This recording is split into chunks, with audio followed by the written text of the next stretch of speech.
Hi Fosters, it's Kayla here. I just wanted to check in and do a little video about some breeder release information. I've been wanting to do one of these videos and I actually tried to yesterday, but ran into a few problems with kids not really being able to hold on to a camera for that long. So here I am doing it myself. So I'm not going to be the star of the show tonight. Penny is, and Penny arrived into rescue last Monday. So she's been with me for about a week. Hi, sweetie. Yes. So we're just hanging out here in the backyard. This is my backyard, and this is Penny. We don't have a fenced-in yard, so she's on a slip lead here. And so yeah, I just wanted to go through a couple topics. One being crate training, one being, on a leash, one being, just how I get them adjusted the first week to 2 weeks. So Penny's done really well compared to how shut down and scared she was when she initially arrived. So a day in the life of a new foster for me at my house, especially breeder releases, is some time to decompress. I cannot stress enough how time is going to be such a huge factor with our dogs that we welcome. So I, on a normal mill breed, will bring them right home. I'm talking about you. I'll bring them home. I'll try to feed them. I'll walk them, and then I'll put them in a kennel in a quiet room. So they don't get to meet my dogs. They don't get to meet my husband, my kids. I'm trying to make it as stress-free and give them the least amount of stuff to have to deal with when we first get there. So that's the first 24 hours. And I'll let her out. I did only let her out maybe once in that 24 hours. She was kind of all by herself. She was still in the house. She was still able to hear people in the house and smell everything, but that time is really important for them. They've had a really rough few days, so I think Penny benefited greatly from having that time. So that's something I do suggest.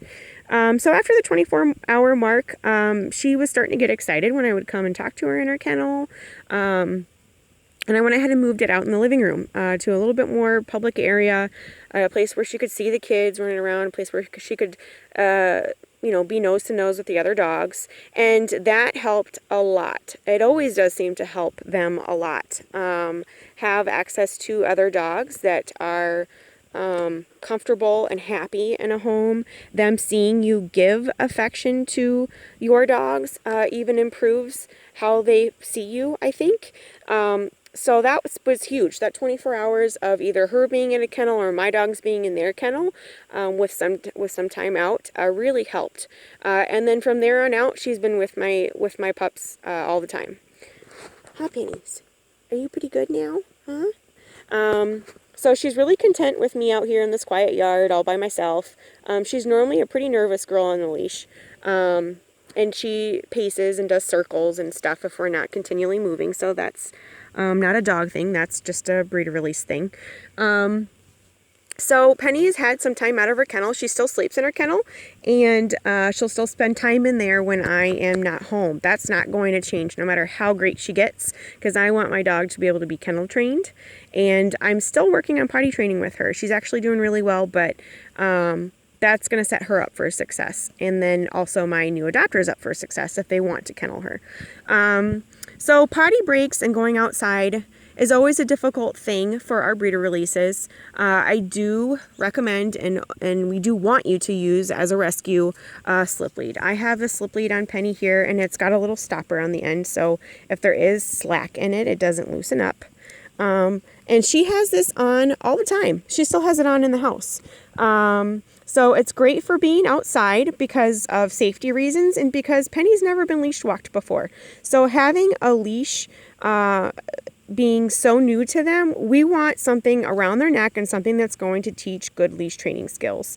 Harness isn't going to do that. That's kind of a more confusing thing for them to deal with. It's just not a natural way of training a dog on a leash. So we do want something around their neck. And again, it's going to be safest for them.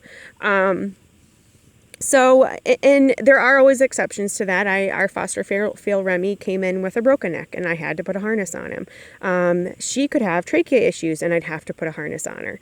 But I don't see any issues. She's not coughing or hacking with it on, and she's improving every day with it. So I'm going to continue to use that leash if I can. So Penny is, like I said, on this slip lead outside, but then I also have it on her inside.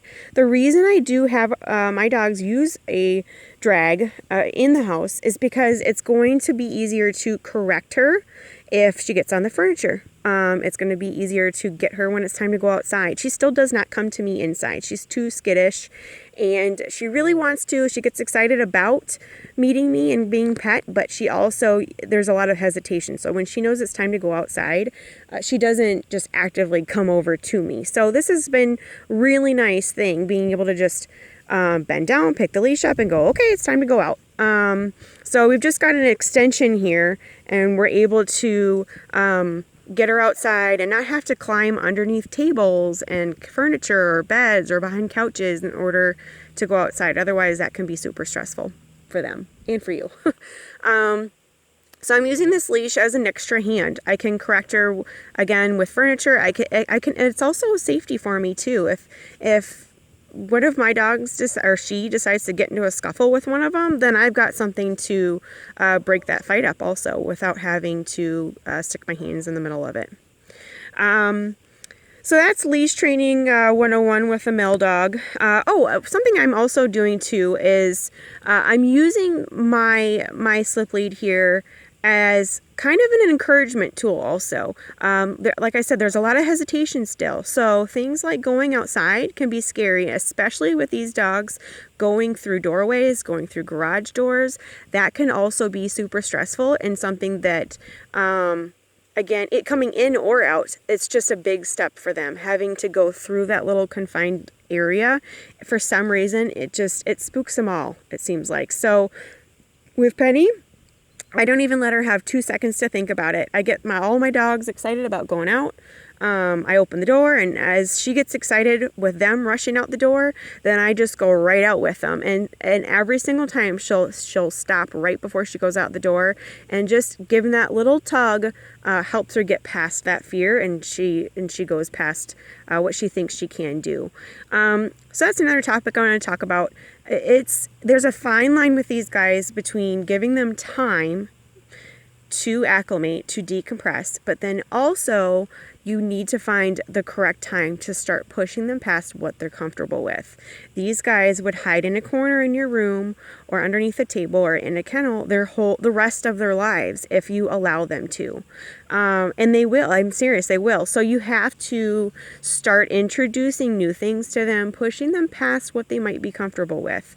You know, Penny has never gotten a bowl of food at night to eat in her kennel when no one's watching her, because she would choose that if given the option every single time. Instead, I'm going to give her a few kibbles every time I walk past that kennel, and every time she comes up to me. I'm going to give her a few kennels in the living room when I'm sitting down on the floor and she lets me pet her belly. I want food and people to be a good thing for them, and that's the way to do it. Eating in the middle of the night that'll just continue the ugly cycle that they've been in. So creating things that they have to do in order to get what they want is going to be really important for their growth as a dog.